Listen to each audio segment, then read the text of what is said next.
Hi எல்லோருக்கும் வணக்கம். Bigg Boss season 9 Tamil. இந்த வீடியோவில் நம்ம 24/7 லைவ் ஸ்ட்ரீம் என்ன நடந்துச்சு அப்படிங்கிறத பற்றி தான் இந்த வீடியோவில் டிஸ்கஸ் பண்ண போகிறோம்.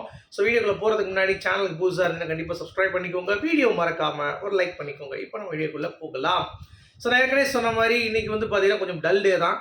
காலையில் திவாகர் வந்து பயங்கர டென்ஷனு. இப்போ அடுத்து திவாகர் வந்து பார்த்தீங்கன்னா ஒரு டாஸ்க் வந்து கொடுக்குறாங்கல்ல, அதெல்லாம் வந்து பொங்க போகிறாரு. அதுக்கு முன்னாடி லைவ் வந்து கொஞ்சம் டல்லாக தான் போயிட்டுருக்கு. ஒரு 4 சம்பவம் நடந்துச்சு. ஒன்று வந்து பார்த்தீங்கன்னா கனி கேங்கு நம்ம திவாகரை பற்றி வந்து பேசினார்கள். அடுத்து பார்வதியும் திவாகரும் கனி கேங்கை பற்றி வந்து பேசினாங்க. அடுத்து கமருதீன் அரோரா ஒரு கான்வர்சேஷன் வந்து போச்சு. அப்புறம் இந்த லக்ஸரி பட்ஜெட்டில் வந்து பார்த்தீங்கன்னா ஒரு விஷயம் வந்து, அதாவது லக்ஸரி பட்ஜெட்டில் இப்போ ஜெயிச்சுட்டு வின் பண்ணியிருக்காங்கல்ல, இந்த காசில் பிக் பாஸ் வந்து ஒரு அதிர்ச்சி கொடுத்துருக்காரு. அதெல்லாம் இந்த வீடியோ பார்க்க போகிறோம். ஸோ ஃபஸ்ட்டு வந்து பார்த்தீங்கன்னா டாஸ்க் பற்றி பார்த்துடலாம். ஸோ 1000 ரூபா ஜெயிச்சிருக்காங்க. பிக் பாஸ் டீம் வழக்கம் போல் வந்து பார்த்தீங்கன்னா உள்ளே போகிறாங்க. அப்போ கமருதீனை கூட்டு போகிறானுங்க. எல்லாரும் எடுத்துகிட்டு வெளியே நிற்கும் பொழுது வந்து பார்த்தீங்கன்னா கமருதீன் மட்டும் உள்ளே மாட்டிக்கிறாப்புல. திடீர்னு என்னடா அது குழம்பு பண்ணிக்கிறாப்புல, வெளியே வரணும் உள்ளே வரணும், ஏன்னா மாற்றி கை 2 வச்சிருக்காப்புல, எதை எடுத்துகிட்டு வந்து தெரில அவருக்கு.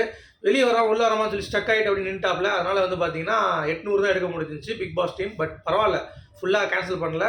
கமருதீன் வரலாம், ஓகே நீங்கள் வந்து உள்ளே வந்து 4 பேர் எத்தனை பேர் எடுத்துருந்தீங்களோ அதை வந்து கொடுத்துருங்கன்னு சொல்லிட்டு அவங்க வந்து வாங்கிட்டாங்க. ஸோ அது வரைக்கும் திடீர்னு ஏன் ஸ்டக் ஆனாப்புல அப்படிங்கிறது தெரில. ஒரு வேளை பார்வதியோட நினைப்பு வந்துருச்சா அப்படிங்கிறது தெரில. ஏன்னா இந்த ஜெயில் மேட்ரு தான் உள்ளே வந்து என்ன அப்படிங்கிறது ஓடிட்டு இருக்கு அப்படிங்கிறது பார்க்க முடியுது. எல்லாரும் வந்து அதை கறக்கிறதுக்கு என்னென்னமோ ட்ரை பண்ணுறாங்க. பட் கமருதீன் வந்து நோ நோ நோ நோ அப்படின்ற மாதிரி இருக்கார் அப்படிங்கிறது பார்க்க முடியுது. ஒரு பக்கம் கனி பிக் பாஸ் கிட்ட கேட்குறாங்க, கெஞ்சுறாங்க அப்படியே. எப்பயும் போல் 1000 ரூபா கொடுத்துட்டு நீங்கள் வந்து 9 செகண்ட் வைக்கிறீங்க, 5 செகண்ட் வைக்கிறீங்க, இந்த விட நாங்கள் போகிற மாதிரி எதாவது பண்ணுங்களேன் அப்படின்னு. சூப்பர் டிலக்ஸ் ஆமாம் கொடுப்பாங்க, உனக்கு ஜெயிச்சது பிக் பாஸ் சீஸு உனக்கு கொடுப்பாங்க அப்படின்ற மாதிரி இருந்துச்சு. கெஞ்சுறாங்க, ஏதாவது சாப்பாடாச்சும் கொடுங்க, சாப்பாடு நல்லா சாப்பிடுவாங்க எல்லா பிக் பாஸ் வீட்லேயும்.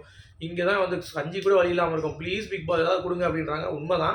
ஏன்னா அந்த கடைந்த 2 சீசனும் நல்ல சாப்பாடு தான். பட் இந்த சீசன் தான் சாப்பாடு ரொம்ப கேவலமாக இருக்குது அப்படிங்கிறது. ஏன்னா கண்டஸ்டன்ஸ் பிக் பாஸுக்கு பிடிக்கல, அதனால் பண்ணி போகிறார் அப்படிங்கிறது. அந்த மாதிரி நம்ம எடுத்துக்கலாமா?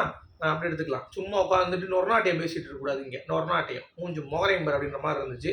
அடுத்து நம்ம கனி திவாகரை பற்றி வந்து பேசுகிறாங்க, ரொம்ப தரம் தாழ்த்தி வந்து பேசுகிறாங்க. அது ஒன்றும் உண்மை தான். நம்மளும் அதை நினச்சிட்டு இருந்தோம். என்னடா தர்பூசணிலாம் எடுத்துகிட்டு இருந்தாங்க, இல்லைடா இவங்கெல்லாம் எவன் தான் மனசு நிற்பானா அப்படின்ற மாதிரி வந்து பார்த்தீங்கன்னா அப்படி பேசுகிறாங்க. அதாவது வாட்டர்மேன் வராரு அப்படின்னு சொல்லி தெரிஞ்ச உடனே எனக்கு வந்து ரொம்ப கஷ்டமாயிடுச்சு.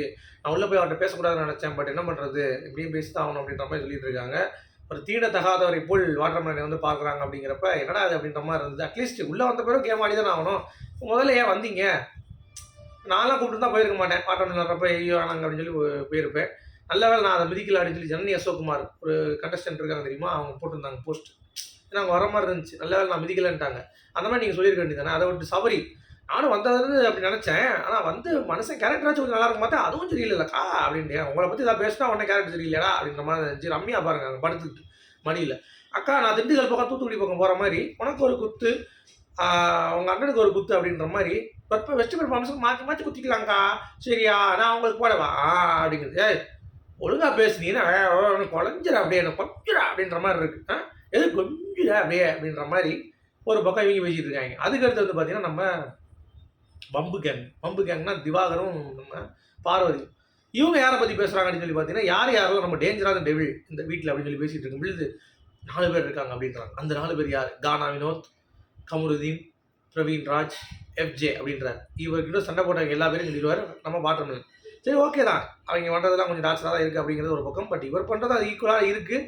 பட் இது ஓகே, ஏன்னா கவனியோட குரூப் இசத்தை உடச்சி அனுப்புறாரு அப்படிங்கிறப்ப நம்ம ஃபயர் விடுவோம், அதில் வந்து பிரச்சனை கிடையாது. அடுத்து பார்வதி கேட்குறாங்க, நான் இல்லையா அப்படின்னு. நீ இல்லைனா கல்ல, நீலாம் நல்ல பிள்ளை அப்படின்ற மாதிரி அங்கே வந்து பார்த்தீங்கன்னா திவாகர் கொஞ்சம் போடுறாரு. நீ கேரக்டர் நல்ல தங்கம், நீ கொஞ்சம் விஷயம் தெரியாமல் பேசுறதா மற்றபடி கேரக்டர் நல்லா இருக்கு அப்படின்றா. சரி அப்போ 4 பொண்ணுங்க சொல்லுங்களா அப்படின்றோம். 4 பொண்ணுங்களா? அரோரா, ரம்யா, கெமி, இந்த 3 பேர் ரொம்ப பாய்சனஸ்ப்பா, ரொம்ப பாய்சனஸ், ரொம்ப அவ்வளோ ஆகிறாங்கப்பா என்னப்பா அப்படின்ற மாதிரி சொல்லுங்க. சரிதான் அப்படின்ற மாதிரி உள்ள கிடந்து பேசிகிட்டு இருக்கேன் கிடுன்ட்டு.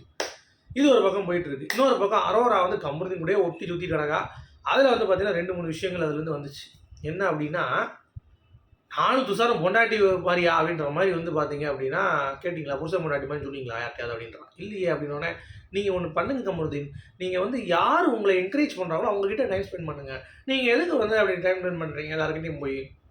உங்களை கலாய்க்கிறாங்களோ அவங்ககிட்ட போகாதீங்க, தயவு செஞ்சு. உங்களுக்கு பெஸ்ட்டு கொண்டு வருவாங்கல்ல, அவங்கக்கிட்ட நீங்கள் வந்து கண்டிப்பாக டைம் ஸ்பெண்ட் பண்ணணும், சரிங்களா அப்படின்ற மாதிரி சொல்லும்போது, சரிடா தங்கம் அப்படின்னு சொன்னோம்னா, யாரா சொன்னா உனக்கு இது?